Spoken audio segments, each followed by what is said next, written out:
ఆకులతో చేసిన దొప్పలు చేత పట్టుకొని, అంటే తినడానికి కంచాలు లేవు వాళ్ళకి, వాళ్ళు మహాభక్తులు ఈశ్వరుడికి. ఆకులతో చేసిన దొప్పలు చేత పట్టి 10 మాటలు అమ్మా ఆకలేస్తోందమ్మా అంటే, అన్నం పెట్టలేకపోయానే అని అమ్మ బాధపడుతుందోమోనని ఆకలితో నా వంక చూస్తూ నాలుకతో పెదవులు తడుపుకుంటున్నారయ్యా మన బిడ్డలు.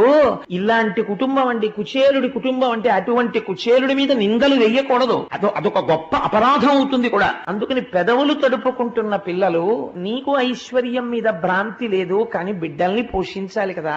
అందుకని ఏమండి నేను ఒక్క సలహా పాటిస్తాను చెప్తారా? మీ సఖుడు మీతో కలిసి చదువుకున్నవాడు ఉన్నాడు కదా, ఒక మహానుభావుడు, ఆయన పేరు శ్రీకృష్ణుడు కదా. ఒక్కసారి ఆ కృష్ణ పరమాత్మ దగ్గరికి వెళ్ళి, సఖా అని నువ్వు వెళ్ళి ఒక్క మాట చెప్పినా భార్యా బిడ్డలతో సంసారం నడుపుకోవడమే కష్టంగా ఉందని ఒక్క మాట అంటే, మహానుభావుడు అందరినీ ఆదుకోగలిగిన వాడు.